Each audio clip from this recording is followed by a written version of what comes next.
तो अभी हम लोग क्या करेंगे ना, एक बजट और इकोनॉमिक सर्वे का सीरीज चलाएंगे जिसमें पूरा यूनियन और बिहार दोनों का बजट और economic survey with along with जो हमारा कॉन्सेप्ट, बेसिक कॉन्सेप्ट होता है उसको समझने के लिए, जैसे जीडीपी आया, जीएनपी आ गया, फिर जीवी आ गया, तो इन सब का थोड़ा कॉन्सेप्ट भी डिस्कस कर लेंगे। इन्फ्लेशन आया कि हेडलाइन इन्फ्लेशन क्या होता है, सीपीआई क्या होता है, डब्ल्यूपीआई क्या होता है, तो ये सब कॉन्सेप्ट हम लोग धीरे धीरे देखते जाएंगे। अभी के जो एग्ज़ाम्स हुए हैं ना, जैसे अभी मैं सॉल्व कर रहा था कुछ पेपर, जैसे एईडीओ के 3 पेपर हो गए, फिर वेस्ट मैनेजमेंट के पेपर हो गए, फिर स्टेनोग्राफर के हो गए, और फिर एक इन्वायरमेंट साइंटिस्ट के पेपर हो गए। तो ये 6 पेपर को मैं देख रहा था। तो इसमें बजट से, इकोनॉमिक सर्वे से काफ़ी क्वेश्चन है, और कुछ क्वेश्चन बहुत कॉन्सेप्ट रिलेटेड भी है कि जब तक उसका स्टैटिक नहीं पता होगा तब वो बन नहीं पाएगा। ठीक है, तो बेसिकली ये जो सीरीज चलेगा ये 5 पार्ट में होगा।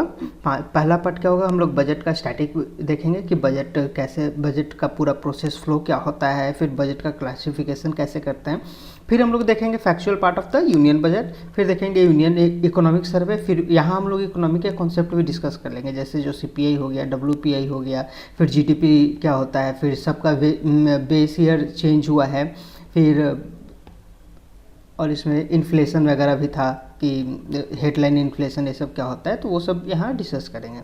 फिर बिहार बजट देखेंगे और फिर बिहार इकोनॉमिक सर्वे देखेंगे।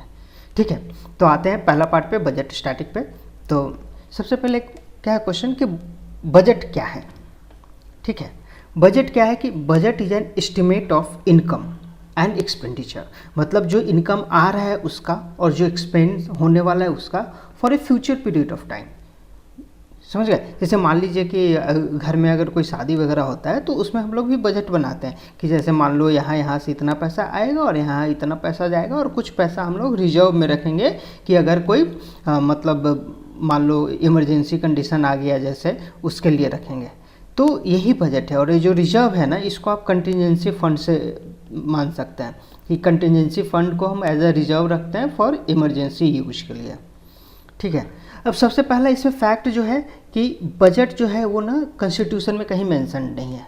ठीक, तो कॉन्स्टिट्यूशन में मेंशन क्या है, तो आर्टिकल 112 बोलता है एनुअल फाइनेंशियल स्टेटमेंट। ये बजट नहीं बोलता है, बोलता है annual financial statement.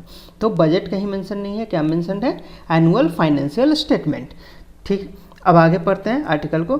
The annual financial statement the president shall in respect of every financial year cause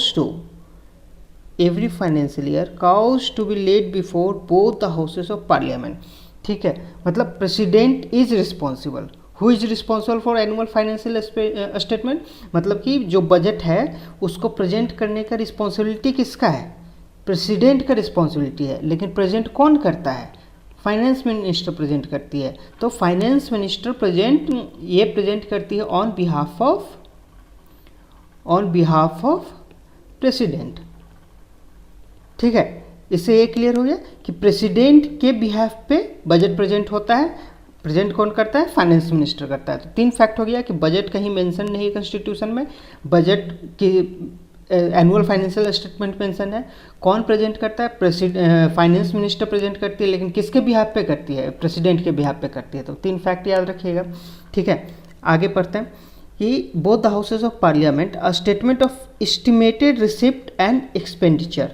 तो एस्टिमेटेड क्यों बोल रहा है, एस्टिमेटेड इसलिए बोल रहा है क्योंकि बजट क्या है ना, कि बजट जो बनता है ना वो फ्यूचर ओरिएंटेड बनता है, मतलब फ्यूचर के लिए बनता है, करंट के लिए नहीं बनता है। जैसे मान लीजिए जो फर्स्ट फरवरी 2026 को बजट डिस्कस हुआ था ना, वो बजट 2026 अप्रैल 2026 से लेके मार्च 2027 तक का है।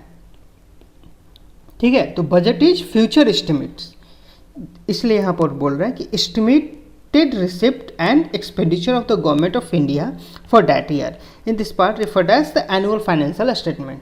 ठीक, अब आगे आते हैं कि जैसे 1 फरवरी को बजट प्रेजेंट होता है, 1 फेब को, मान लो 1 फेब 2026 को बजट प्रेजेंट हुआ, बजट 2026-27 के लिए प्रेजेंट हुआ। तो ये क्या हो गया, ये हो गया बजट एस्टिमेट्स। इसको बीई भी बोलते हैं कॉमन टर्म में, बीई। ठीक है, अब देखिए 1 फ़रवरी को हो रहा है, तो 2025 और 2025 से 2026 वाला जो साल है वो भी पूरा कंप्लीट नहीं हुआ है, ये तो मार्च 2026 में ख़त्म होगा। तो इसमें क्या करते हैं ना कि इसका जो बजट पिछला साल आया था 1 फ़रवरी 2025 को जो बजट आया था उसका रिवाइज्ड एस्टिमेट इसमें इसका बनाते हैं। जैसे बजट तो पूरा 1 साल का फ्यूचर फोरकास्ट है कि 1 साल में हम ऐसे ऐसे खर्च करेंगे, लेकिन ये अब जो 2025 और 26 क्या हुआ, 2025 और 26 मार्च में ख़त्म हो जाएगा, तो मार्च में ख़त्म हो जाएगा और फ़रवरी में हम प्रेजेंट कर रहे हैं, मतलब ये 10 महीना इसका यूटिलाइज कर चुके हैं हम बजट का। बाकी 2 महीना का है, तो 2 महीना का हमको रिवाइज एस्टिमेट्स अच्छा से बन जाएगा। 10 महीना का तो एक्चुअल पता है, बाकी 2 महीना का रिवाइज एस्टिमेट्स, तो ये इसका एक्यूरेसी बढ़ाएगा कि इसका जो एस्टिमेशन है उसका एक्यूरेसी बढ़ाने के लिए इसका एक रिवाइज एस्टिमेट डॉक्यूमेंट प्रेजेंट करता है। ठीक है, तो अब जो इससे पहले वाला साल हो गया 2024 और 2025, तो इसका एक एक्चुअल प्रेजेंट होता है। ठीक है, तो बजट में क्या क्या प्रेजेंट होता है, बजट में प्रेजेंट होता है सबसे पहले आपका बजट में प्रेजेंट होगा एक तो budget estimates of next financial year, मतलब जो फर्स्ट फरवरी 2026 को प्रेजेंट हुआ है बजट, उसमें क्या क्या था, budget estimates of next financial year मतलब 2026 से 27, फिर revise estimates and budget estimates of the current financial year मतलब 2025 से 26, एंड फिर इसके बाद करेंगे actual of previous financial year, तो ये क्या हो जाएगा, प्रीवियस फाइनेंशियल ईयर का एक्चुअल, तो ये हो जाएगा 2024 से 25। ठीक है, तो सबसे पहले ये तीनों याद रखना है कि ये तीनों का करता है कि budget estimate of next financial year 2026-27, budget revise estimates and budget estimates of current financial year 2025-26 and actual of previous financial year 2024-25, ये 3 डॉक्यूमेंट। ठीक, अब इसमें क्या देखना है, एक तो यहाँ ये देखना है इस आर्टिकल में कि the sums required to meet the expenditure propose to made from the consolidated fund of India and shall distinguished expenditure on revenue account from other account.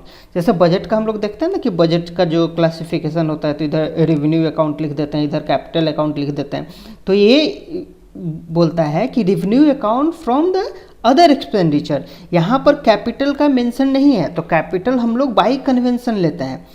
Constitution में कहीं भी कैपिटल मतलब इस आर्टिकल में कैपिटल वर्ड नहीं लिखा हुआ है, कॉन्स्टिट्यूशन नहीं बोलता है कि आप बजट को रेवेन्यू और कैपिटल एक्सपेंडिचर में सेपरेट करें। कॉन्स्टिट्यूशन क्या बोलता है कि आप रेवेन्यू अकाउंट में सेपरेट कीजिए और एक अदर एक्सपेंडिचर में सेपरेट कर दिए, तो अदर को हम मान लेते हैं कि कैपिटल एक्सपेंडिचर है। ठीक है, अब इस आर्टिकल में ना एक फैक्ट है, ये याद रखिएगा कि पेंशन पेएबल टू और इन रिस्पेक्ट ऑफ जजेस ऑफ द फेडरल कोर्ट, मतलब हाई कोर्ट के जजेस का जो पेंशन होता है ना वो पार्लियामेंट के थ्रू जाता है। इनका जो सैलरी होता है वो स्टेट अपना देखता है, लेकिन इनका जो पेंशन जो होता है वो पार्लियामेंट के थ्रू जाता है। ठीक है, यही बस याद रखिएगा। अब कि बजट बनाता कौन है, बजट बनाता कौन है, तो बजट डिवीजन एक होता है, बजट डिवीजन होता है हमारा डिपार्टमेंट ऑफ इकोनॉमिक अफेयर्स में, मिनिस्ट्री ऑफ फाइनेंस में बजट डिवीजन होता है, वो बजट बनाता है। तो इनका मेन काम होता है बजट बनाना ही। ठीक है, कौन बनाता है, budget division of department of economic affairs under ministry of finance. ठीक, चलिए अब आगे आते हैं कि बजट 3 तरह के होता है, एक तो हुआ फुल बजट, दूसरा हुआ इंटरिम बजट, तीसरा वोट एंड अकाउंट क्या है। तो फुल बजट में क्या पढ़ते हैं, फुल बजट में पढ़ते हैं कि इसमें सीधे ना एस्टिमेशन लगा देता है कि जो नॉर्मल बजट है ना, estimation of entire financial year, full budget. Interim budget में क्या होता है, इंटरिम बजट में मान लीजिए कि अगर इलेक्शन होना है, मान लीजिए जैसे सितंबर में इलेक्शन होना है, तो हम फैब में बजट प्रेजेंट करेंगे ना, तो हमको कब से कब तक का पैसा चाहिए, अप्रैल से सितंबर तक का पैसा चाहिए, और फिर सितंबर में इलेक्शन होगा, अक्टूबर में कोई और सरकार बनेगी अगर मान लीजिए इलेक्शन के बाद, तो अक्टूबर का बाद अगला बजट पेश होगा। तो इस सिनारियो में ना कि जब इलेक्शन ईयर होता है तो गवर्नमेंट इंटरिम बजट करती है कि हमको जो इलेक्शन के पहले वाला पीरियड है ना, बस उसी के लिए बजट प्रेजेंट करती है। जब इलेक्शन हो जाएगा फिर जो सरकार आएगी वो फिर अपना आगे का पीरियड के लिए बजट प्रेजेंट करेगी, तो इसको इंटरिम बजट बोलते हैं। इंटरिम बजट कहीं भी कॉन्स्टिट्यूशन में नहीं लिखा हुआ है, ये कॉन्स्टिट्यूशन में नहीं लिखा हुआ है, ये बाई कन्वेंशन है। ठीक है, क्या क्या, एक तो बजट कहीं भी कॉन्स्टिट्यूशन में मेंशन नहीं है, एनुअल फाइनेंशियल स्टेटमेंट है। दूसरा कि इंटरिम बजट कहीं भी कॉन्स्टिट्यूशन में नहीं है, बाई कन्वेंशन है। तीसरा कि कैपिटल बजट नहीं बोलता है, कॉन्स्टिट्यूशन नहीं बोलता है कि आप बजट को रेवेन्यू और कैपिटल अकाउंट में सेपरेट करें, वो बोलता है बस रेवेन्यू और अदर एक्सपेंडिचर में करें। तो अदर की जगह हम लोग कैपिटल लेके चल लेते हैं। तो ये कुछ चीज़ें बाई कन्वेंशन हो गई। ठीक, अब वोट एंड अकाउंट क्या होता है? वोट एंड अकाउंट क्या होता है ना कि जैसे मान लीजिए कि बजट फर्स्ट फेब को बजट दिए, तो पहले क्या होता था, पहले शायद 1 मार्च या फेब के लास्ट दिन बजट होता था, तो ये अप्रूव होते होते ना अप्रैल चला जाता था। तो गवर्नमेंट को तो अप्रैल एंड चला जाता था, तो गवर्नमेंट को तो अपना पैसा चाहिए कि भाई हमको अपना डेली बिजनेस रन करना है। तो इस 2 महीने के लिए 2 महीने का वो पैसा as a vote and account निकाल लेते थे कि आप बजट होते रहे, लेकिन 2 महीना का मतलब 2 महीना का पैसा हमको निकाल के दे दो ताकि हम तब तक का अपना काम करते रहें। तो ये वोट एंड अकाउंट हो गया, ये जनरली 2 महीने का होता था। ठीक है, अब आगे क्या, मेथड ऑफ बजट प्रिपरेशन। तो मेथड ऑफ बजट प्रिपरेशन है, जैसे मान लीजिए कि कोई भी अगर टेंडर बनाते हैं, कुछ भी बनाते हैं, तो सबसे पहले हम लोग क्या करते हैं, जब पहला बार फ्रेश बनाते हैं तो लाइन आइटम बजटिंग करते हैं। जैसे मान लीजिए कि कोई नया सा एकदम बजट बनाना है, जैसे कोई एक घर का बजट बनाना है, नया घर बना रहे हैं, तो नया घर बना रहे हैं तो सबसे पहले हम क्या बोलेंगे कि चलो नया घर बना रहे हैं, तो हम सबसे पहले देखेंगे कि छड़ कितना लग रहा है, छड़ कितना लगेगा, फिर हम सीमेंट कितना लगेगा, ब्रिक्स कितना लगेगा। ठीक, अब ये सब हो गया, फिर इसके बाद लेबर कॉस्ट कितना आएगा, फिर इसके बाद हमारा लेबर कॉस्ट के बाद फिर मान लो वाटर सप्लाई कहाँ से आएगा, फिर इसके बाद सब हो गया तो फिर उसके बाद पेंटिंग करने के लिए लेबर कहाँ से आएगा, पेंट कितना लगेगा। तो ये एस्टिमेशन हो गया कि हर चीज़ को लाइन बाय लाइन आइटम हम इसमें करेंगे। ठीक है, तो ये बहुत हेक्टिक हो जाता है, क्योंकि ये तो बस घर का है ना, उनको वो तो हमारा देश चलाना है, तो वो बहुत सारे स्कीम हो गया, बहुत सारे सैलरीज हो गए, बहुत कुछ हो गया। तो बहुत इतने सारे डिपार्टमेंट है, एग्रीकल्चर का डिपार्टमेंट है, फिशरीज़ का डिपार्टमेंट है, चाहे हेल्थ वेलफेयर का डिपार्टमेंट है, फाइनेंस का डिपार्टमेंट है, इलेक्ट्रॉनिक्स का डिपार्टमेंट है, रेलवे का डिपार्टमेंट है, कितने सारे डिपार्टमेंट है। तो सब डिपार्टमेंट पे कितने सारे फंक्शंस है, तो सबके लिए अलग अलग बनाएगा, तो ये बहुत हेक्टिक हो जाता है। ठीक है, दूसरा है परफॉर्मेंस बजट। परफॉर्मेंस बजट क्या होता है, जैसे मान लीजिए कि कोई स्कीम था, जैसे मान लीजिए फाइनेंशियल ईयर 26 के बजट में कोई स्कीम था, कोई एक स्कीम था जो गवर्नमेंट इसको अप्रूव कर दी, इसका बजट अप्रूव कर दी, लेकिन ये मान लो कि रोड बनाना था, ये स्कीम था कि 1000 किलोमीटर रोड बनाना है, तो 1000 किलोमीटर रोड बनाना है, लेकिन ये बनाया एक्चुअली कितना 800 किलोमीटर। तो कितना इफिशियंसी हुआ कि 80% ही काम कंप्लीट कर पाया। तो गवर्नमेंट ये देख रही है कि चलो इसका इफिशियंसी 80% ही है, तो जो अगला फाइनेंशियल ईयर का बजट होगा ना, तो उसमें क्या करेगा कि इसका जो भी डिमांड रहेगा, कि मान लो ये बोलेंगे कि नहीं हमको 1000 किलोमीटर फिर से रोड बनाना है, तो बोलेगा कि 1000 तो आप बना नहीं सकते हैं, आप 800 ही बना पाएंगे, तो इसका 80% ही अलॉट करेगा। ठीक है, ये बोलते हैं परफॉर्मेंस बजट, मतलब आप जिस हिसाब से परफॉर्म कर रहे हैं उस हिसाब से आपको बजट मिलेगा। ठीक, अब एक आता है जीरो बेस्ड बजट। तो जीरो बेस्ड बजट जैसे एक ट्रेडिशनल बजट होता है, ट्रेडिशनल बजट में क्या होता है कि ट्रेडिशनल बजट में होता है, जैसे मान लीजिए कि कोई एक मिनिस्ट्री हो गई, जैसे ministry of housing and urban affairs हो गई, तो मिनिस्ट्री ऑफ हाउसिंग और अर्बन अफेयर्स में जैसे फाइनेंशियल ईयर 26 में क्या हुआ कि बजट में 1 लाख करोड़ इनको अलॉट हुआ। ठीक, तो नेक्स्ट ईयर क्या करेंगे ना, नेक्स्ट ईयर क्या करेंगे कि फाइनेंशियल ईयर 27 में क्या करेंगे, इसमें सीधा 10% ऐड कर देंगे, और मान लो कि कोई अगर न्यू स्कीम आया तो उसको ऐड कर देंगे। ये ट्रेडिशनल बजट होता है। जीरो बजट क्या होता है ना, जीरो बजट क्या होता है कि वो फिर पूरा मतलब वो पीछे वाला नहीं देखेंगे, वो क्या करेंगे कि चलो ministry of housing and urban affairs है, तो चलिए आप अपना लाइन बाय लाइन आइटम बताते जाइए कि आपको क्या किस चीज़ के लिए कितना पैसा चाहिए, फिर वैसे करेंगे। ठीक, तो ट्रेडिशनल बजट क्या होता है, जस्ट इंक्रीमेंटल होता है, 10% बढ़ा दिया, कोई नया स्कीम आया उसको इसमें फिर ऐड कर दिया। और जीरो बेस्ड बजट में पूरा लाइन बाय लाइन आइटम कि आपका एक स्कीम, हर स्कीम क्या है वो क्या है। ठीक है, अब क्या है एक अगला आउटकम बजट। तो आउटकम बजट क्या होता है, it reflects the endeavour of the government to convert outlays into outcomes. मतलब कि आप क्या लिख रहे हैं बजट में। जैसे बजट में लिखा कि 20,000 crore for LPG subsidy, budget में इतना मांगा कि 20,000 करोड़ हमको चाहिए एलपीजी सब्सिडी के लिए, लेकिन इसका आउटकम क्या हुआ? तो आउटकम ये हुआ कि अब ये दिखाएगा कि 9 करोड़ हाउस होल्ड को हम एलपीजी सब्सिडी दिया है। ठीक है, तो ये क्या होता है ना कि इससे क्या होता है कि ट्रांसपेरेंसी बढ़ती है। ठीक, तो outcome budget is prepared by public finance division, department of expenditure. ठीक है, budget in general is prepared bye budget division of department of economic affairs, ministry of finance. ठीक, तो हम लोग क्या क्या पढ़ लिए? Line item budgeting, performance budgeting, मतलब कि आपका जितना इफिशिएंसी है उस हिसाब से आपका एलोकेशन मिलेगा। जीरो बेस्ड बजटिंग, मतलब कि लाइन बाय लाइन आइटम हम एक एक डिपार्टमेंट का चेक करेंगे, जीरो से स्टार्ट करेंगे, जीरो बेस्ड बजटिंग। फिर आउटकम बजटिंग क्या होता है? आउटकम बजटिंग आपको पता है कि जो लिखा है उसका क्या आउटकम आया, मतलब जिस स्टेटमेंट के लिए आपको बजट मिला है उसका आउटकम आप शो कीजिए, तो वो बेसिकली ट्रांसपेरेंसी एंड अकाउंटेबिलिटी बढ़ाने के लिए आउटकम बजट है। ठीक है, अब अगला क्या है? Gender busting. तो जेंडर बस्टिंग का ना इस मतलब नहीं है कि केवल वुमेन के लिए हो या केवल मेन के लिए हो, ऐसा नहीं है। ठीक है, ये दो पार्ट तरह के होता है। पहला पार्ट होता है कि includes scheme with 100% for women, like Beti Bachao Beti Padhao, anganwadi scheme, ये सब। तो ये मतलब कि 100% ऑफ वुमेन। पार्ट भी होता है कि include schemes with at least 30% fund for the women. अगर कम से कम 30% फंड वुमेन के लिए है तो उसको हम जेंडर बजट में ले सकते हैं। Example PM Poshan, mid day meal scheme. ठीक है, अब gender budgeting is prepared by gender budgeting cell of ministry of women and child development. ये बस याद रखिएगा कि जेंडर बजटिंग आप मिनिस्ट्री ऑफ फाइनेंस नहीं बनाती है, ये बनाती है ministry of women and child development. ठीक है, अब बजट प्रोसीजर क्या है? तो बजट प्रोसीजर क्या है कि देखिए, बजट में सबसे पहला फर्स्ट फेब को हमारी फाइनेंस मिनिस्टर आती हैं, एक स्पीच देती हैं। ठीक है, first working day of Feb could भी संडे ऑल्सो। संडे को भी, जैसे इस बार 2026 में 1 फरवरी को संडे था, तो संडे को बजट प्रेजेंट हुआ था। ठीक है, finance minister presented with speech in Lok Sabha, फिर इसके बाद राज्यसभा में जाते हैं। उस दिन कोई डिस्कशन नहीं होता।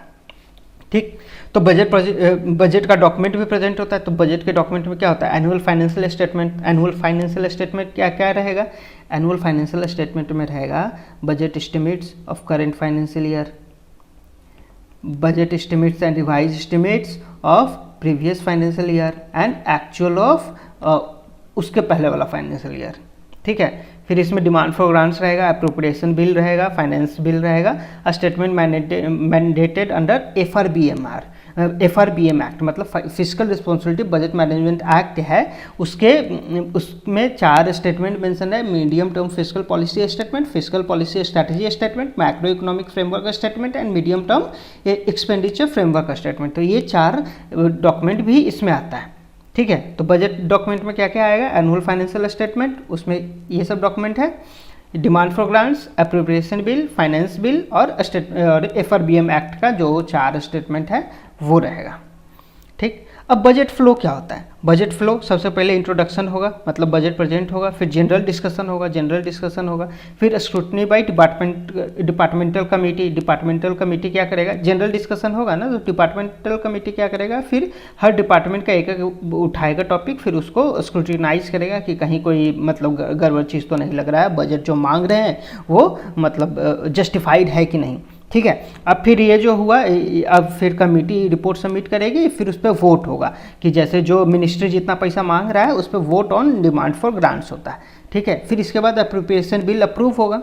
ठीक, फिर उसके बाद फाइनेंस बिल अप्रूव होगा।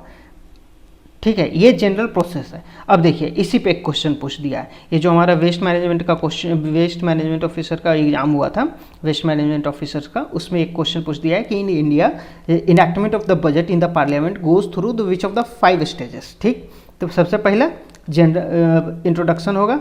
ठीक, उसके बाद जनरल डिस्कशन होगा, फिर वोटिंग फॉर डिमांड होगा, फिर अप्रोप्रिएशन बिल होगा और फिर फाइनेंस बिल होगा। मतलब ये तीसरा सबसे पहले आएगा, तो तीसरा ये तो कट गया। फिर तीसरा के बाद आएगा जनरल डिस्कशन, पहला, तीसरा के बाद पहला आएगा तो ये भी कट गया। फिर इसके बाद वोटिंग फॉर डिमांड ये आ गया, फिर उसके बाद अप्रोप्रिएशन बिल आया, तो ये आंसर हो गया। तो ये क्वेश्चन आया, इसलिए हम लोग मतलब स्टैटिक पढ़ रहे हैं कि स्टैटिक से क्वेश्चन आपको आ रहा है। आगे भी देखेंगे ना कि जब इकोनॉमिक सर्वे पढ़ेंगे तो उसमें भी क्वेश्चन है। तो उसमें जैसे इकोनॉमिक सर्वे में पूछ दिया कि सीपीआई क्या है, डब्ल्यूपीआई क्या है, अब डब्ल्यूपीआई में सर्विसेज इंक्लूडेड है कि नहीं, ये सब क्वेश्चन पूछ दिया। तो इसके लिए पहले हम लोग स्टैटिक पढ़ेंगे, उसके बाद हमारा काम बहुत आसान हो जाएगा। ठीक, तो आप फ्लो याद रखिएगा कि पहले बजट प्रेजेंट होता है, फिर जनरल डिस्कशन होता है, फिर स्क्रूटनी बाय डिपार्टमेंटल कमेटी होता है, फिर vote on demand for grant होता है, फिर अप्रोप्रिएशन बिल, फिर फाइनेंस बिल होता है। ठीक है, तो जनरल डिस्कशन में क्या होता है? जनरल डिस्कशन में confine to general examination of the budget policies and taxation. मतलब इसके बारे में ना बस लाइन बाय लाइन पढ़ते हैं कि चलो कोई नया चीज़ तो नहीं है, कोई नया चीज़ है तो उसके बारे में थोड़ा सा डिस्कस करेंगे। अब discussion on demand for grants में क्या होता है कि डिमांड फॉर ग्रांट्स जो सारा मिनिस्ट्री, जैसे मान लो कि मिनिस्ट्री ऑफ आयुष मांग रही है कि हमको भाई आप पैसा दीजिए 1 लाख करोड़, तो सब पूछेगा कि भाई 1 लाख करोड़ का तुम करेगा क्या, तुम्हारा इतना छोटा तो मिनिस्ट्री 1 लाख करोड़ का नहीं रुपया होता है। तो फिर उसका वो डिमांड देखेगा कि भाई ये कहाँ कहाँ क्या मांग रहा है, तो उसके हिसाब से फिर इसको इतना चाहिए कि नहीं चाहिए। फिर कमेटी जो है रिपोर्ट सबमिट करेगी लोकसभा में, फिर उस पर वोट होगा कि हाँ इसको इतना देना चाहिए नहीं देना चाहिए, या फिर उसको काटेंगे भी उसमें अगर मान लो उसको। ठीक है, फिर committee prepare report and present it, तो लोकसभा। ठीक, house proceed to the discussion voting on the demand for grants ministry wise demand पे वोट होगा कि हाँ इसको इतना चाहिए कि नहीं चाहिए। अगर पास में voting is allocated by speaker in consultation with the leader of the house. ठीक है, अब ये हो गया कि वोटिंग हो गया on last day of allocated days. जैसे एक स्पीकर क्या करते हैं ना कि भाई अब चलो डिपार्टमेंट का जो स्टैंडिंग कमेटी है, स्टैंडिंग कमेटी अपना दे दी कि रिपोर्ट सबमिट कर दी, अब वोटिंग करना है, तो स्पीकर एक टाइम फ्रेम देते हैं कि चलो इस टाइम फ्रेम में ना आपको सारे मिनिस्ट्री का कंप्लीट कर देना है। लेकिन मान लो कि कुछ लेट हुआ, किसी मिनिस्ट्री में बहुत ज़्यादा लेट हो गया, तो उसके कारण अगर जो होता है ना कि मतलब टाइम अगर लॉस हो रहा है तो लास्ट डे क्या करता है ना, जैसे मान लो 10 दिन दिया तो 9 दिन अपना सब काम किया और 10वां दिन मान लो जितना सब बच गया तो उन सबको स्पीकर क्या करता है ना कि एक साथ बांध देता है और उसको फिर वोट करवा देता है। तो इसको क्या बोलते हैं? गिलोटिन। ये वर्ड याद रखिएगा, इस पूछ दे सकता है कि गिलोटिन क्या होता है। तो क्या होता है कि लास्ट दिन जब बचता है ना एलोकेटेड डेज में, तो स्पीकर उसको क्या करता है, बाकी सारा जितना डिमांड बचा हुआ है सबको एक साथ कर देता है और एक साथ करता है, बोलता है कि अब वोट करो, हाँ या ना, हाँ या ना, बस। ठीक है, उसी प्रोसेस को गिलोटिन बोलते हैं। ठीक है, this conclude the discussion on demand for grant. तो अब यहाँ पर डिमांड फॉर ग्रांट्स खत्म हो गया। अब राज्यसभा में क्या होता है कि राज्यसभा में only general discussion, not vote on demand for grants. तो राज्यसभा में डिमांड फॉर ग्रांट पे वोट नहीं होता है, ये बस याद रखिएगा, ये पूछ देगा। ठीक है, अगला फिर क्या है कि demand for grants of the UT without legislature is approved along with union budget. ठीक है, जिस यूटी में लेजिस्लेचर है नहीं तो यूनियन बजट के साथ उसका अप्रूव करा देंगे। ठीक, अब आर्टिकल 113 क्या है? तो आर्टिकल 113 क्या है कि expenditure charge upon the consolidated fund of India shall not be submitted to vote of parliament but discussion can happen. अब ये बोल रहा है कि जो expenditure charge upon consolidated fund of India shall not be submitted to vote of the parliament but discussion can happen। Example मान लो कि salary of जज ऑफ सुप्रीम कोर्ट। तो सुप्रीम कोर्ट के जज का जो सैलरी होता है ना वो उसको आप डिस्कस बस कर सकते हैं, लेकिन उसका मतलब वोट नहीं कर सकते हैं। ठीक है, बजट के टाइम। तो ये आर्टिकल 113 दिया। फिर आर्टिकल 114 क्या होता है? Appropriation bill. अप्रोप्रिएशन बिल क्या होता है कि जैसे मान लो कि डिमांड फॉर ग्रांट्स हो गया, अब जैसे मान लो कि एग्रीकल्चर मिनिस्ट्री को 2 लाख करोड़ अलॉट हो गया। ठीक है, अब appropriation bill under article 114 intends to give the authority to government to incur the expenditure. अब क्या हुआ कि इस अप्रोप्रिएशन बिल से क्या होगा ना कि अप्रोप्रिएशन बिल से अब जो मिनिस्ट्री है एग्रीकल्चर की मिनिस्ट्री, इनको ऑथराइजेशन मिल जाएगा कि आप 2 लाख करोड़ यहाँ से यूटिलाइज कर सकते हैं as per the budget granted.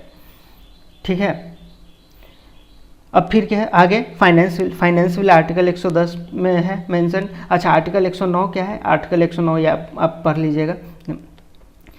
Finance bill article 110 में है, is seeking to give effect to government taxation proposal.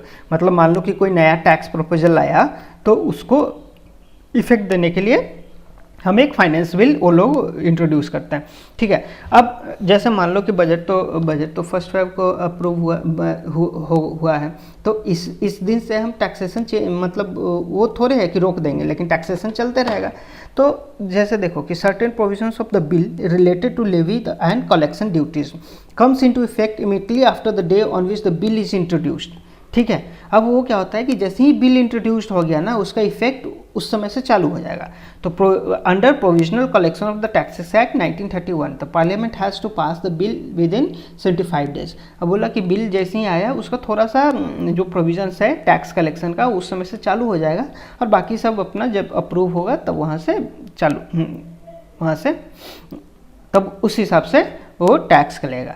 अब मान लो कि टैक्स में चेंज हुआ है, जैसे डायरेक्ट टैक्स में चेंज हुआ, तो डायरेक्ट टैक्स में कब चेंज हुआ कि amendment in the particular act is required through finance act. ठीक है, डायरेक्ट टैक्स में अगर चेंज कर रहा है तो फाइनेंस एक्ट में अमेंडमेंट चाहिए। जैसे अभी डायरेक्ट टैक्स में इनकम टैक्स में चेंज किया है ना, तो इनकम टैक्स अभी अप्रैल 2026 से जो नया इनकम टैक्स रूल अप्लाई हुआ है, तो इसके लिए क्या किया कि फाइनेंस एक्ट में चेंज किया, अमेंडमेंट हुआ। फिर इनडायरेक्ट टैक्स में चेंज करना है, तो जैसे इनडायरेक्ट टैक्स में क्या होता है ना कि कुछ सीलिंग मेंटेन करते हैं लोग। जैसे मान लो कि कस्टम ड्यूटी है, तो जो लास्ट एक्ट लाए होंगे ना, तो उसमें जैसे मान लो अभी कस्टम ड्यूटी 20% है, तो लास्ट एक्ट में ना ये एक सीलिंग बना के रखे होंगे कि 30% तक कस्टम ड्यूटी हम एज पर दिस एक्ट ले जा सकते हैं। तो अगर चेंज किया, अभी करेंट कितना है 20%, और उस एक्ट में कितना दिया हुआ है 30%, तो अगर चेंज किया और वो चेंज इस क्राइटेरिया के अंदर है तो अमेंडमेंट नहीं करना पड़ेगा। ठीक, लेकिन अगर मान लो 40% कर दिया तो अमेंडमेंट करना पड़ेगा। ठीक है, तो इनडायरेक्ट टैक्स में क्या बोल रहा है कि सेंट्रल एक्साइज और कस्टम ड्यूटी, ठीक है, ceiling rate is specified in particular act and if it post change if post change it is under the ceiling rate, कोई अमेंडमेंट नहीं होगा। ठीक है, if duty has to increase above ceiling rate the amendment is needed in finance act. अब फिर GST एक tax है, GST tax में क्या होता है, जीएसटी टैक्स तो जीएसटी काउंसिल डिसाइड करती है। ठीक है, अब आप ये याद रखिएगा जीएसटी का कि जीएसटी 101 कॉन्स्टिट्यूशनल अमेंडमेंट एक्ट 2016 से आया था। इसका चेयरमैन फाइनेंस मिनिस्टर रहते हैं। इफेक्टिव फ्रॉम 1 जुलाई 2017 से इफेक्टिव हुआ था, और एक आर्टिकल ऐड किए थे जीएसटी काउंसिल का, आर्टिकल 279A। अभी एक जीएसटी 2.0 रिफॉर्म्स आया है, ये 22 सितंबर 2025 से इफेक्टिव है। ठीक है, डेट याद रखिएगा, डेट पूछ देता है। अभी एक कोई क्वेश्चन देखे थे जिसमें आपका जीएसटी का इफेक्टिव ये डेट पूछ दिया था कि 1 जुलाई 2017 से इफेक्टिव है जीएसटी। ठीक है, अब देखिए अदर ग्रांट्स क्या है। अब अदर ग्रांट्स क्या होता है कि जैसे एक सप्लीमेंट्री डिमांड फॉर ग्रांट होता है, तो सप्लीमेंट्री आप वर्ड ब्रेकडाउन समझिए। सप्लीमेंट्री डिमांड फॉर ग्रांट मतलब जो ग्रांट्स आपको मिले हैं, जैसे एग्रीकल्चर मिनिस्ट्री को मिला 1 लाख करोड़, 1 लाख करोड़ मिला एग्रीकल्चर मिनिस्ट्री को, तो सप्लीमेंट्री क्या बोलता है, अब एग्रीकल्चर मिनिस्ट्री बोल रहा कि भाई 1 लाख करोड़ से मेरा काम नहीं होगा, तो हमको चाहिए 20,000 करोड़ और। तो ये बोला ना कि जब आपका इनसफिशिएंट है और कोई नया नीड आ गया, ठीक है, जब डिमांड इनसफिशिएंट है और कोई नया नीड आ गया, तो फिर हम सप्लीमेंट्री डिमांड फॉर ग्रांट देंगे, जिसमें प्रेसिडेंट क्या करता है कि बोथ हाउस, मतलब प्रेसिडेंट को करना चाहिए, लेकिन इनके बिहाफ पे फाइनेंस मिनिस्टर करते हैं कि अब एक स्टेटमेंट डालेगा दोनों हाउस के साथ कि हमको इतना एक्सपेंडिचर बढ़ गया, फिर presented and passed before the financial year.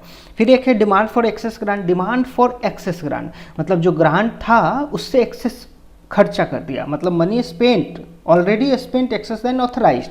जितना भी, जैसे एग्रीकल्चर को 1 लाख करोड़ था तो वो 1,20,000 करोड़ खर्चा कर दिया। अब बोला भाई हमको 20,000 करोड़ एक्स्ट्रा खर्चा हो गया, तो उसके लिए फिर क्या करेगा कि अप्रूवल लेगा लोकसभा से, तो अप्रूवल लेगा और फिर वोट होगा फाइनेंस। अब ये वोटिंग जो होता है वो फाइनेंशियल ईयर के बाद होता है। जो एक्सेस ग्रांट है वो फाइनेंशियल ईयर के बाद होगा, जो सप्लीमेंट्री ग्रांट है वो फाइनेंशियल ईयर के पहले वोट हो जाता है, क्योंकि इसमें तो परमिशन ले रहा है ना, इसमें तो परमिशन लिया नहीं, पैसा खर्चा कर दिया, बाद में पता चला।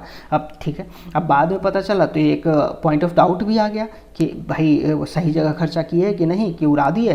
तो इसके लिए क्या होता है ना कि जो डिमांड फॉर एक्सेस ग्रांट होता है वो कैग वो अपना उसको ऑडिट कर सकता है, और पब्लिक अकाउंट कमेटी भी उसको ऑडिट में ला सकती है। ठीक है। अगला क्या है कि टोकन ग्रांट। टोकन ग्रांट क्या होता है, जैसे एग्रीकल्चर मिनिस्ट्री है और ministry of housing and urban affairs है। तो एग्रीकल्चर मिनिस्ट्री बोला कि भाई मेरे पास 20,000 रुपया ज़्यादा है, 20,000 करोड़ रुपया ज़्यादा है, तो तुम मेरे से ले लो, तुमको नीड है तो ये यहाँ से मतलब इंटर डिपार्टमेंटल ट्रांसफ़र के लिए एक हेड से अनदर हेड जाने के लिए टोकन ग्रांट होता है। ठीक,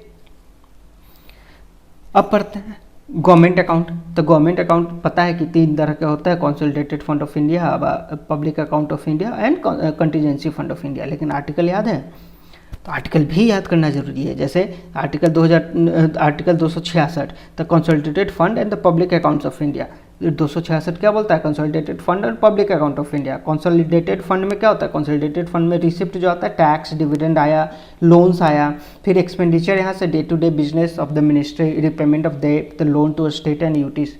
ठीक है। अब कंसोलिडेटेड फंड को कैसे निकालेंगे, देखिए ये आर्टिकल में दिया हुआ है कि no money out of consolidated fund of India और the consolidated fund of state shall be appropriated except in accordance with the law and the purpose in the manner provided in the constitution. मतलब कि आप ऐसे ही नहीं निकाल सकते, उसके लिए आपको बिल बनाना पड़ेगा, बिल बना के अप्रूवल लेना पड़ेगा, अप्रोप्रिएशन बिल अप्रूवल लेना पड़ेगा और फिर वहाँ से पैसा निकालिए।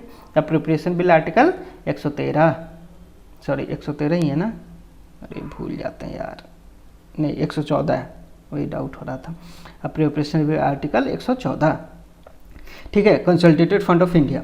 अब है पब्लिक अकाउंट ऑफ इंडिया। तो पब्लिक अकाउंट ऑफ इंडिया में क्या होता है ना, इसमें क्या हुआ कि जो भी गवर्नमेंट का रन करने वाला बिजनेस है वो कंसोलिडेटेड फंड ऑफ इंडिया हो गया। किसी को सैलरी देना, फिर कोई स्कीम को चलाना, गवर्नमेंट सब्सिडी दे रही है उसको, तो वो सब consolidated fund of India. Public account of India में ना गवर्नमेंट बस ये एक बैंक की तरह काम करती है। गवर्नमेंट कैसा काम करती है, बैंक की तरह।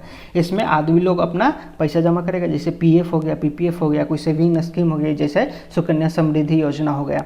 तो इस सब में पब्लिक अपना पैसा जमा करती है बैंक की तरह गवर्नमेंट में, गवर्नमेंट उस पर इंटरेस्ट देता है। ठीक है, बस यही पब्लिक अकाउंट ऑफ इंडिया है। तो गवर्नमेंट उसको क्या करता है, गवर्नमेंट के पास एक पैसा आ गया पब्लिक का, तो गवर्नमेंट इससे थोड़ा अपना बिजनेस कर लिया और कहीं यूज कर लिया और फिर इस पर इंटरेस्ट देगा फिर जब मैच्योरिटी पीरियड आ गया।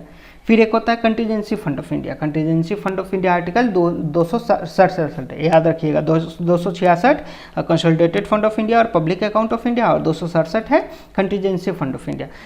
ये क्या होता है ना, ये प्रेसिडेंट के पास रहता है कि अगर कोई इमरजेंसी सिचुएशन आया तो इसमें से पैसा आप खर्चा कर सकते हैं। जैसे कोई डिजास्टर आ गया अचानक से मान लो कि दिल्ली में भूकंप आ गया, ठीक है, तो उसके लिए हमको फंड चाहिए। तो वो तो बजट में एस्टिमेटेड नहीं था ना, भूकंप हो गया, बाढ़ हो गया, ये तो बजट में एस्टिमेटेड नहीं है, तो उसके लिए हमको फंड चाहिए। तो वो फंड के लिए कंसोलिडेटेड फंड ऑफ इंडिया है या वो प्रेसिडेंट के पास रहता है। प्रेसिडेंट के बिहाफ पे फाइनेंस सेक्रेटरी इसको रखता है।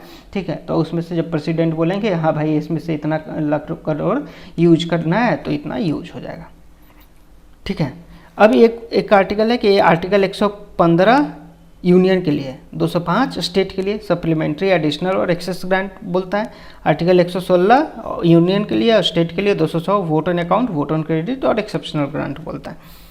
इतना इंपॉर्टेंट नहीं है, बस आर्टिकल 266 267 याद रखिएगा कि फंड कैसे कैसे किस आर्टिकल में है। ठीक है, अब आते हैं बजट क्लासिफिकेशन। तो बजट क्लासिफिकेशन में सबसे पहले आपको बताया था कि बजट क्लासिफिकेशन में क्या बोला था कि डिस्टिंग्विश करना है बजट को estimate, receipt and expenditure of the government. ठीक है, रेवेन्यू अकाउंट और अदर एक्सपेंडिचर। कैपिटल नहीं लिखा हुआ है, तो कैपिटल नहीं लिखा हुआ है हम मान लेते हैं कि ये कैपिटल अकाउंट में। ठीक है, तो बजट दो तरह के बजट को हम क्लासीफाई किए, रेवेन्यू बजट और रेवेन्यू अकाउंट हो गया और कैपिटल अकाउंट हो गया। ठीक, तो रेवेन्यू में रेवेन्यू अकाउंट हुआ तो रेवेन्यू में रिसिप्ट आएगा, मतलब पैसा आएगा कहाँ से। ठीक है, रेवेन्यू एक्सपेंडिचर पैसा जाएगा इसमें कहाँ। ठीक, कैपिटल रिसिप्ट तो इसमें पैसा कहाँ से आएगा और इसमें पैसा कहाँ से जाएगा। तब देखिए इसका बहुत अच्छा है, मतलब आप लॉजिकली समझिएगा तो एकदम तुरंत हो जाएगा। ठीक है, इसमें क्या है कि जैसे रेवेन्यू रिसिप्ट में आप पढ़िए, रेवेन्यू रिसिप्ट में क्या लिखा है कि neither creates liability nor reduces the asset. मतलब पैसा आ रहा है तो उससे हमको मतलब किसी को मान लो कर्जा नहीं देना पड़ा ना, हमारा कोई ज़मीन बिक रहा है। जैसे मान लीजिए गांव में कोई एक आदमी है तो उसके पास पैसा आया लेकिन उसके पास कोई लायबिलिटी नहीं है, मतलब कि ये पैसा का कर्जा चुकाना है, ये सब कुछ नहीं। ठीक है, कि वापस देना है ये पैसा, वो लायबिलिटी नहीं है। और पैसा आया तो पैसा आने का तरीका एक और होता है कि हम अपना ज़मीन बेच दिए, एसेट बेच दिए, तो एसेट भी नहीं बेचें। मतलब बोल रहा है कि रेवेन्यू रिसिप्ट का कैरेक्टरिस्टिक्स क्या होता है कि neither creates liability nor reduces the asset. मतलब कि मान लो कि हम आदमी है हमारे पास पैसा आया, लेकिन ये हमको पैसा कहीं देना ही नहीं है, ठीक है, मतलब हम कहीं लाइबल नहीं है कि पैसा हमको इसको वापस करना है, तो ये लाइबिलिटी नहीं रहा। फिर दूसरा कि पैसा आया तो कहाँ से आया, कि हम कोई अपना ज़मीन बेचें, नहीं बेचें, मतलब हम अपना एसेट कम नहीं किए। तो यही है कि neither creates the liability nor reduces the asset. ठीक, तो अब इसमें पैसा कहाँ से आता है रेवेन्यू रिसिप्ट में? टैक्स रिसिप्ट से आता है, डायरेक्ट टैक्स, इनडायरेक्ट जीएसटी आ गया। नॉन टैक्स में कहाँ से आता है? Interest on loan. मान लो कि जो सेंट्रल गवर्नमेंट और स्टेट गवर्नमेंट को लोन दी हुई है, तो लोन पे जो इंटरेस्ट आ रहा है वो आएगा रेवेन्यू रिसिप्ट में। डिविडेंड आएगा पीएसयू से। फीस और फाइन्स हो गया। Cash from the foreign countries, मतलब जो ग्रांट्स आ गया फॉरेन कंट्री से वो। लोन्स नहीं, लोन्स तो लायबिलिटी हो गया। गिफ्ट मान लो आ गया फॉरेन कंट्री से, कि भाई मान लो बिल गेट्स बोला कि ये लो 4 लाख करोड़ रुपया अपना खर्चा करो, तो ये इसमें आ गया। ठीक है, तो ये बस याद रखिएगा, revenue receipt neither creates liability nor reduces the asset. Revenue expenditure neither create assets nor reduces the liability. मतलब ये दोनों पे असेट और लायबिलिटी पे इफेक्ट नहीं आएगा रेवेन्यू रिसिप्ट और एक्सपेंडिचर में। एक्सपेंडिचर में जैसे मान लो कि हम पैसा खर्चा कर रहे हैं, तो नॉर्मली क्या होता है कि पैसा खर्चा करेगा तो आदमी कुछ एसेट खरीदेगा। जैसे मान लो हमारे पास मान लो 5 लाख रुपया है, हम 5 लाख रुपया खर्चा किए, तो लोग क्या एक्सपेक्ट करेंगे कि चलो 5 लाख में मान लो कि 2 लाख का ज़मीन ले लिया, 2 लाख का सोना ले लिया होगा। लेकिन नहीं, हम ऐसा नहीं कर रहे हैं। मतलब हमारे पास कोई एसेट क्रिएट नहीं हो रहा है और कोई हमारा लायबिलिटी रिड्यूस नहीं हो रहा है। मतलब मान लो हमारा जो पिछला लोन था, मेरे पास 5 लाख रुपया है, हम खर्चा कर दिए, लेकिन मेरे पास 7 लाख का लोन था, ठीक है, हम इस लोन को भी नहीं भरे, ठीक है। तो यही बोल रहा है कि नॉट रिड्यूसेस द लायबिलिटी। मतलब कि नॉर्मल फंक्शन ऑफ गवर्नमेंट है, जो जैसे सैलरी पेमेंट करना, ग्रांट्स टू द स्टेट, ये सब हो गया। रेवेन्यू रिसिप्ट में टैक्स से जो पैसा आता है, डिविडेंड से आता है, ये सब पैसा आया। और रेवेन्यू एक्सपेंडिचर नॉर्मल जो गवर्नमेंट का डे टू डे बिजनेस है उसको संभालने के लिए, ठीक है। अब इसमें एक आर्टिकल है, आर्टिकल 275। तो आर्टिकल 275 बोलता है स्टैट्यूटरी ग्रांट्स, मतलब कि मैंडेटरी है कि आप उसको स्टेट को ग्रांट देना है। फिर एक आर्टिकल 282 है, ये डिस्क्रिशनरी ग्रांट है, मतलब कि अगर सेंटर चाहेगा कि हाँ चलो ये इस स्टेट में थोड़ा पैसा का कमी है तो इसको थोड़ा ग्रांट दे देते हैं। जैसे ये इसका बेसिकली मिसयूज होता है ड्यूरिंग द इलेक्शन ईयर। क्या करता है कि सेंटर उस स्टेट में अपना मतलब वोट बैंक के लिए उसको एक्सेस ग्रांट दे देती है, ठीक है। अब कैपिटल बजट में जाए तो कैपिटल मतलब इन्वेस्टमेंट, मतलब एसेट बन रहा है। जैसे कैपिटल रिसिप्ट आया, पैसा आया मतलब क्या, या तो हम अपना एसेट ज़मीन बेचे होंगे, या तो लोन लिए होंगे, या तो ज़मीन बेचे होंगे, नहीं तो लोन लिए होंगे। मतलब रिड्यूस द एसेट और क्रिएट्स लायबिलिटी। तो इसमें क्या है, loan, market borrowing from RBI, sale of G-sec, देखो जमीन बेच दिए, loans from the foreign government, फिर लोन ले लिया, post office saving, disinvestment from PSU बेच दिया यहाँ पे। जैसे से एयर इंडिया को बेचे ना, से एयर इंडिया को टाटा को बेच दिया, तो उस सब जो पैसा आया होगा वो कैपिटल रिसिप्ट में गया। अब कैपिटल एक्सपेंडिचर मतलब हम पैसा खर्चा किए कैपिटल के लिए पैसा खर्चा करेंगे तो क्या करेंगे भाई, एसेट खरीदेंगे। तो आइदर क्रिएट्स एसेट्स और रिड्यूस लायबिलिटी, और या तो हम अपना लोन खत्म करेंगे। तो आइदर क्रिएट्स एसेट्स और रिड्यूसेस द लायबिलिटी। अब इसमें क्या हो गया कि कुछ चीज़ खरीद रहा है, शेयर खरीद रहा है, बिल्डिंग खरीद रहा है, लोन्स खत्म कर रहा है, loans and advances by central government to state, ठीक है, लोन्स दे रहा है, ठीक। इसको एकदम अच्छे से पढ़ लीजिएगा, ये कभी कभी आ जाएगा, जैसे पूछ देगा कि interest on loan received in which account, तो रेवेन्यू रिसिप्ट में आएगा, ठीक है। अगर लोन स्टेट को दिया हुआ है, ठीक है, स्टेट अपना लोन वापस दिया तो वो कहाँ आएगा, स्टेट अपना लोन वापस देगा तो वो कहाँ पर आएगा, किस रेवेन्यू में आएगा, ठीक है। तो स्टेट को लोन कैपिटल एक्सपेंडिचर में देते हैं, loans and advances by central government to state, ठीक है, तो ये कैपिटल रिसिप्ट में आ जाएगा। आगे आइए कि गवर्नमेंट डिफिसिट क्या होता है। तो गवर्नमेंट डिफिसिट सबसे पहले बजट डिफिसिट में देखते हैं। बजट डिफिसिट क्या होता है? बजट डिफिसिट सिंपल सी बात है कि खर्चा किए और रिसिप्ट कितना है, कितना खर्चा हुआ, कितना रिसिप्ट आया, बजट डिफिसिट। अगर इसमें कुछ गड़बड़ी है तो डिफिसिट हो गया। फिर एक कहता है रेवेन्यू डिफिसिट। रेवेन्यू डिफिसिट क्या होता है कि revenue expenditure minus revenue receipt. तो रेवेन्यू रिसिप्ट, अगर रेवेन्यू डेफिसिट है, जैसे देखिए यहाँ रेवेन्यू रिसिप्ट में क्या है कि ये तो day to day business activity है कि टैक्स आया, टैक्स से पैसा आ रहा है, फिर उसको वेलफेयर स्कीम में खर्चा कर रहे हैं, normal function of the government, तो डे टू डे बिजनेस है, मतलब कि government expenses more, revenue expenditure ज़्यादा है, तो major portion of the day to day activities चला जा रहा है खर्चा में, और जो उसको रिड्यूस भी नहीं कर सकता। तो गवर्नमेंट क्या करेगा, अगर रेवेन्यू डेफिसिट ज़्यादा है तो गवर्नमेंट सैलरी तो नहीं कम कर देता है, गवर्नमेंट क्या करेगा कि जो वेलफेयर स्कीम्स है उसको थोड़ा सा कम कर देगा, ठीक है, तो उससे थोड़ा सा फ्यूचर ग्रोथ पे इम्पैक्ट आता है, ठीक है। अब फिर आता है फिजिकल डेफिसिट, एकदम बहुत सुने होंगे चर्चा में। तो फिजिकल डेफिसिट क्या होता है, total expenditure minus total receipt except borrowing, ठीक। अब इसमें fiscal deficit is equal to total borrowing भी लिख सकते हैं। टोटल बोरोइंग मतलब कि कितना लोन लिया है, loan at home, RBI, abroad, मतलब घर पे कितना लोन लिया है, आरबीआई से कितना लोन लिया है, और बाहर से कितना लोन लिया है, ये हो गया फिजिकल डेफिसिट। फिजिकल डेफिसिट का एक और फॉर्मूला हो जाएगा कि revenue deficit plus capital expenditure minus capital receipt except borrowing. इतना तो नहीं आता है, अब बस ये याद रखिएगा कि टोटल बोरोइंग जो हो गया वो फिजिकल डेफिसिट हो गया, ठीक है। अब एक और आता है इफेक्टिव रेवेन्यू डेफिसिट।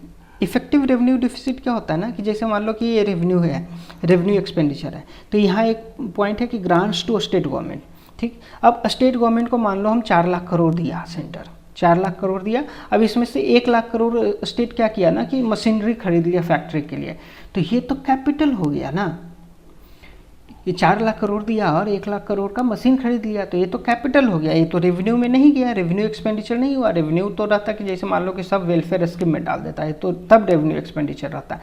लेकिन तो ये बोल रहा है ना कि इफेक्टिव रेवेन्यू डेफिसिट क्या होता है कि revenue deficit minus grants given to state for capital asset, तो ये हो गया इफेक्टिव रेवेन्यू डेफिसिट। अब इफेक्टिव कैपिटल एक्सपेंडिचर क्या हो गया, capital expenditure plus grants given to state for creation of capital, ठीक है। इफेक्टिव रेवेन्यू डेफिसिट क्या हुआ, रेवेन्यू डेफिसिट जितना था उसमें से हम वो ग्रांट्स हटाएंगे जो स्टेट को दिया कैपिटल खरीदने के लिए, जैसे मान लो 4 लाख दिया था, 4 लाख में से 1 लाख का कैपिटल स्टेट ले लिया कि मतलब कि मशीन ले लिया, तो वो हम रेवेन्यू डेफिसिट में से घटा देंगे, ठीक है। एक और है प्राइमरी डेफिसिट। प्राइमरी डेफिसिट क्या होता है ना कि physical deficit minus net interest liability, ठीक। नेट इंटरेस्ट लायबिलिटी मतलब कि जो पुराना लोन है उस पर हम इंटरेस्ट कितना पे कर रहे हैं, जो जैसे फिजिकल डेफिसिट है, फिजिकल डेफिसिट तो चलो कि करेंट गवर्नमेंट का परफॉर्मेंस चल रहा है तो हम फिजिकल डेफिसिट से नाप लेंगे, लेकिन पहले का गवर्नमेंट वो सब कुछ कुछ लोन ले रखा था, तो कुछ कुछ लोन ले रखे थे तो उसका इंटरेस्ट पेमेंट करना पड़ रहा है, तो फिजिकल डेफिसिट में से इंटरेस्ट लायबिलिटी घटा देंगे तब हमारा प्राइमरी डेफिसिट आएगा। तो ये क्या बोल रहा है प्राइमरी डेफिसिट, कि large part of government fiscal deficit is because it needs to pay interest on its previous accumulated loans, ठीक है। तो यहाँ पे ये फिर से पहले ये बजट डेफिसिट क्या होता है, budget expenditure minus budget receipt. Revenue receipt क्या होता है, revenue expenditure minus revenue receipt. फिर इसके बाद फिजिकल डेफिसिट हो गया, primary deficit, physical deficit minus interest liability. ये 2 क्वेश्चन है, इसको पॉज कीजिए और फिर ये क्वेश्चन अटेम्प्ट कीजिए। पहला क्वेश्चन क्या बोल रहा है, पहला क्वेश्चन बोल रहा है कि suppose the revenue deficit revenue expenditure is 80,000 crore, तो हम लिख लेते हैं रेवेन्यू एक्सपेंडिचर कितना है भाई 80,000 करोड़ है, ठीक है। और बोल रहा है कि रेवेन्यू रिसिप्ट कितना है भाई 60,000 करोड़ है। तो government budgets also shows borrowing of 10,000 crore, borrowing कितना है भाई, बोरोइंग है 10,000 करोड़। एंड इंटरेस्ट पेमेंट कितना है, इंटरेस्ट पेमेंट हो गया 6,000 करोड़, ठीक है। अब पूछ रहा है कि रेवेन्यू डेफिसिट क्या है, तो रेवेन्यू डेफिसिट क्या होगा, revenue deficit equal to expenditure minus revenue receipt equal to कितना हो जाएगा 80 माइनस 60, 20,000 करोड़। तो सही है। फिर पूछ रहा है फिजिकल डेफिसिट क्या है, तो फिजिकल डेफिसिट क्या होता है, fiscal deficit equal to total borrowing. तो टोटल बोरोइंग कितना हो गया, टोटल बोरोइंग 10,000 करोड़, तो ये भी सही है। प्राइमरी डेफिसिट पूछ रहा है, तो प्राइमरी डेफिसिट क्या होता है, प्राइमरी डेफिसिट होता है fiscal deficit minus interest on loans. तो इंटरेस्ट लोन्स पे कितना इंटरेस्ट पे कर रहा है 6,000 करोड़, तो 10,000 में से 6,000 इधर घटा देंगे तो ये बच गया 4,000 करोड़, तो ये भी सही है। तो ये तीनों सही है, ठीक है। यूपीएससी का क्वेश्चन है, यूपीएससी 2025 का क्वेश्चन है शायद, ठीक। अगला सवाल पॉज कीजिए, इसको भी बनाइए। क्या बोल रहा है कि a country's fiscal deficit stands at 50,000 crore. Fiscal deficit बोल रहा है भाई, फिजिकल डेफिसिट 50,000 करोड़ है, ठीक। It is receiving 10,000 crore through non डेप्ट क्रिएटिंग कैपिटल रिसिप्ट। तो कैपिटल रिसिप्ट क्या हो गया, 10,000 करोड़। नॉन डेप्ट क्रिएटिंग, नॉन डेप्ट क्रिएटिंग मतलब क्या हो गया, नॉन डेप्ट क्रिएटिंग मतलब लोन नहीं ले रहे हैं। कैपिटल रिसिप्ट आने का मतलब दो ही मतलब नहीं, या तो लोन लेंगे नहीं तो एसेट बेचेंगे। तो लोन नहीं ले रहे हैं, तो लोन नहीं ले रहे हैं तो क्या हो गया, रिड्यूसेस द एसेट, मतलब हम कोई एसेट बेचे हैं, ठीक है।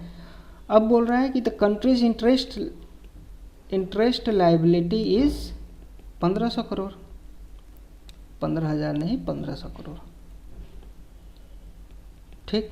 अब पूछ रहा प्राइमरी डेफिसिट, तो हम फॉर्मूला देखते हैं। प्राइमरी डेफिसिट का फॉर्मूला क्या होता है, primary deficit equal to fiscal deficit